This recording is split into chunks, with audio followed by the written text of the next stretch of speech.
Hey guys, I am staying after school today, filming this instructional video for your viewing pleasure.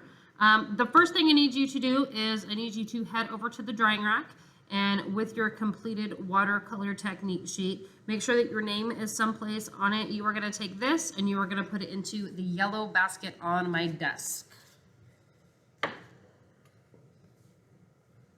And once you are done turning in your work, fifth period, you already have these sheets of paper, so you can skip ahead until I'm done with this part. And third period, heads up, you need a piece of watercolor paper, a pencil. I am using my 2H pencil.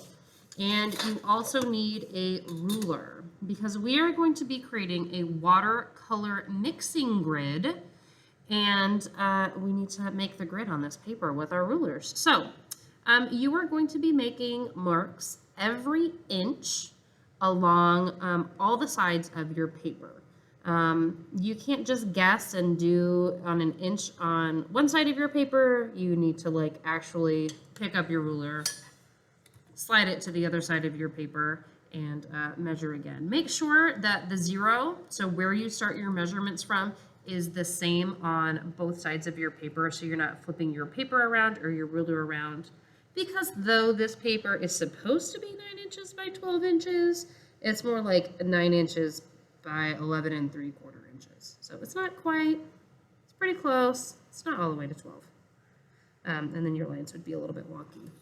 To get your nice straight lines, once you've made those marks every inch, you will line your ruler up, press down on it so it doesn't wiggle away from you, and then make some nice light marks. You don't have to go too heavy-handed with this.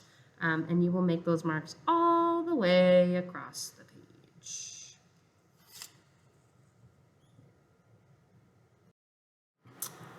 Once you are finished with those, you need to make measurements going along the other side. So I'm going to do this one on the short side. Every inch, like so. And I'll slide my ruler down to the other side and measure again every inch. My ruler is going to stay the same in terms of where I started my measurements from. The zero is going to be on the same side of the paper. I will hold my ruler down so it doesn't wiggle away as I draw my lines across going the other direction. So you have a grid that is going to have a whole bunch of boxes in it. 9 boxes by 12 boxes all the way across your page. So your grid should look a little bit something like this. Lots of boxes on your piece of watercolor paper. Now you can go and get your watercolor supplies. Namely your watercolor paints, because we are going to have to label along the sides where we're going to be mixing these. This watercolor mixing grid is going to be a little bit like a multiplication table, and I suggest that you keep the order of your colors consistent. And if you have one of the big packs of colors, like that have, how many did we say this has? 36? This one has a bunch. Where? Watercolor packet. I want you to select the colors that to you look the most like the basic colors that we're going to label this with. And then we're going to have a couple of extra boxes that I'm going to ask that you add white to as a mix. And then you can play around with some of the other ones. So here's how we're going to label this. And I will not break that case anymore.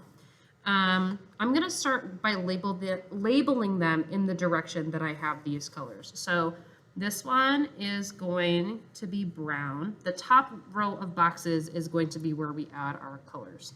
The next one is going to be violet, also purple, red, orange, yellow, green, blue, and black. So like a multiplication table, I'm going to label them the same going down this way. So I will have same colors. I'm going to do it in the same order as this palette. And again, if you have this big palette, you're just going to have to make a choice about, you know, which one of these reds am I going to use for my red mixing? Which one of these yellows am I going to use for my yellow mixing? Which one of these violets will I use? Which one of these blues? And make your judgment call. You might click a picture of the paint palette and then mark which ones you're doing with your notes, like how you can draw on the pictures. So if you're choosing like this one for your blue, that's fine. Maybe you choose this one for your blue. It doesn't really matter. We're just going to practice some basic color mixing. Oops. So violet, red, orange, yellow, green. If you have a different brand of these watercolor paints, of the small packs of them, the colors might be in a different order. I would just suggest doing them in the order that your packets are in. Regardless of which set you had, you'll just have to beg, borrow, and steal. I also want you to include white. So if you've got a big packet, you've got white on it. If you've got one of the smaller ones, you'll just have to borrow this from someone while you're working.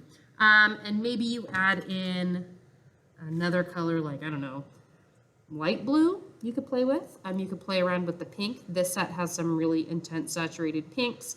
It also has some like more neutrally colors. Because we're going to be doing self-portraiture, I would suggest playing around with things and colors that you might use in your self-portrait. So I'm gonna have white. I'll have maybe this peachy color that I'll borrow from someone who's got one of the big watercolor packets. And then yellow ochre, whoop, just trying to flip things all over the place, which is going to be this one and the big watercolor set. Again, if you have one of these small packets, you will just beg, borrow, and steal with people when you add these ones in. Okay, guest teacher, feel free to pause whenever the kids need like a little break to catch up. I'm just going to roll through this. I would normally pause lots of times. So we are going to be using wet on wet mixing for this. And what I suggest you do is you start with your base colors. So your basic colors, and then I would work lightest to darkest. Of course, you're going to need your trusty round brush for this. And the lightest color on my palette, a little bit messy, is my yellow. So I will find where I'm mixing yellow and yellow together, and I will do just plain basic. Ooh, this paintbrush is dirty. That's not good.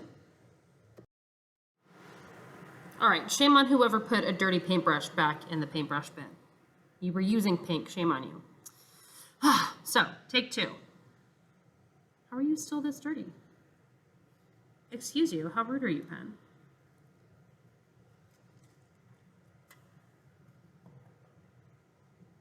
Maybe it's the water. It's the water. Yes, you will probably be changing your water frequently with this. Like we talked about, I want you to use the power of surface tension to your advantage with this. So I have seen when I've done this assignment before, students feel tempted I'll just do like a whole swatch of color and do like a whole stripe of color, like, ooh, I'm gonna paint yellow all the way this way, all the way this way.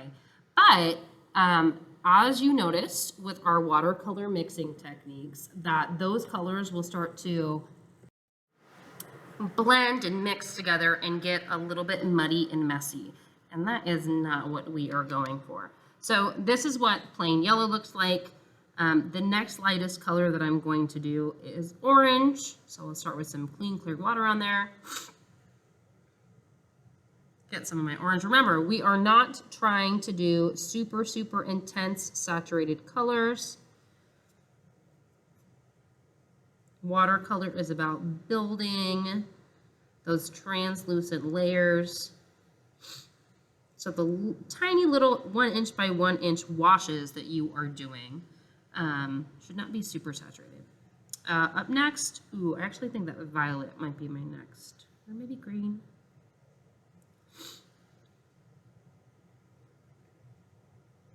You will probably be getting clean water very often for this assignment.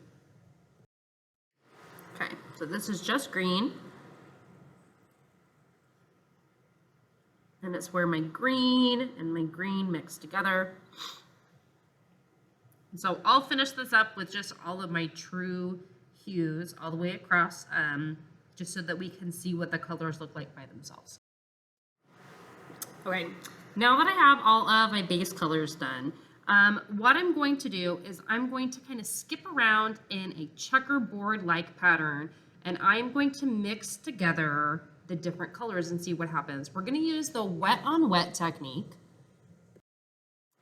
And we'll start with just some squares of some clean, clear water. I'm going to start in my violet row right here. And I'm going to have the color that's listed on the top, so along the short side, I'm going to have that dictate which color goes down first. So I'm just painting every other square in this violet column with some water so that I can practice my wet on wet mixing, which will probably be the technique that you guys use the most often. So I'll start with some of my violet. I'll drop that violet into each of these already wet squares that I've got here. And then I'm going to go back in, I'm going to wash my brush to pick up my new color. So violet's this way. What I'm going to mix in with this one is going to be orange. So orange and violet together, these are two secondary colors. Oh, that was maybe too much orange. Secondary colors mixed together are going to create neutrals. They're going to be maybe a little bit muddy, a little bit messy. I'll add a little bit more violet in that one. There we go. A little bit muddy, a little bit messy, but that is what I would expect with combining two secondary colors together. The next one that I'll have is green, which is another secondary color combination. So green and violet, both secondary colors. I'm adding my green in here. Because I already have that water on the paper, I'm able to move the colors around. Again, I was not heavy-handed enough with my violet to actually get good mixing. Well, that's part of these ones, I guess.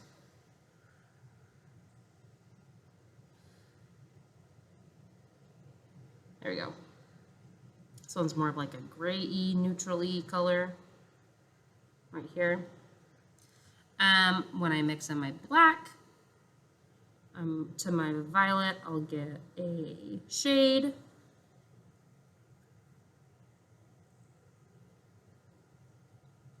And just like we practiced before, you know, however much color you add, however saturated these pigments are, ooh, you can't see what I'm doing. There you go. That is, you know, that will determine how your colors turn out. Now, I have my like 3 bonus colors down here, white, a peachy color, and the yellow ochre, which means I need to beg, borrow, steal from somebody who's got a big palette, and I am going to mix the violet in with this peachy color. You guys can pick which colors you want for the last two, but these are 2 good ones to mix up to practice with some neutrals. And that's what that one's gonna look like. Kind of like a lavendery color. To keep these boxes,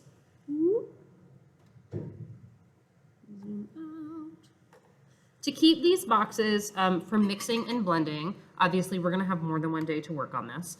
What I'm gonna do is I'm gonna skip to another row with different colors, and I'll go from there. And you guys will do the same using wet on wet. So clean, clear water. Make sure that you are changing your water often as it gets kind of muddy and mucky colored. I really do recommend skipping around squares so that as you're working, you're kind of making a checkerboard pattern That's going to keep your colors from running into each other and blending and getting kind of like smushy, mushy, messy. And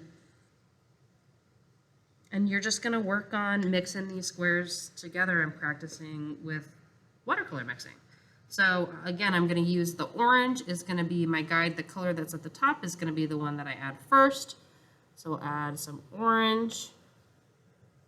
That was definitely more saturated. I'll check.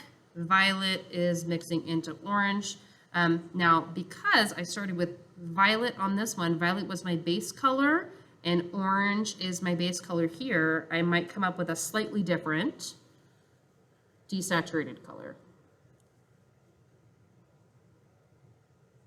And obviously the colors are going to change depending on how much of each color you add to it.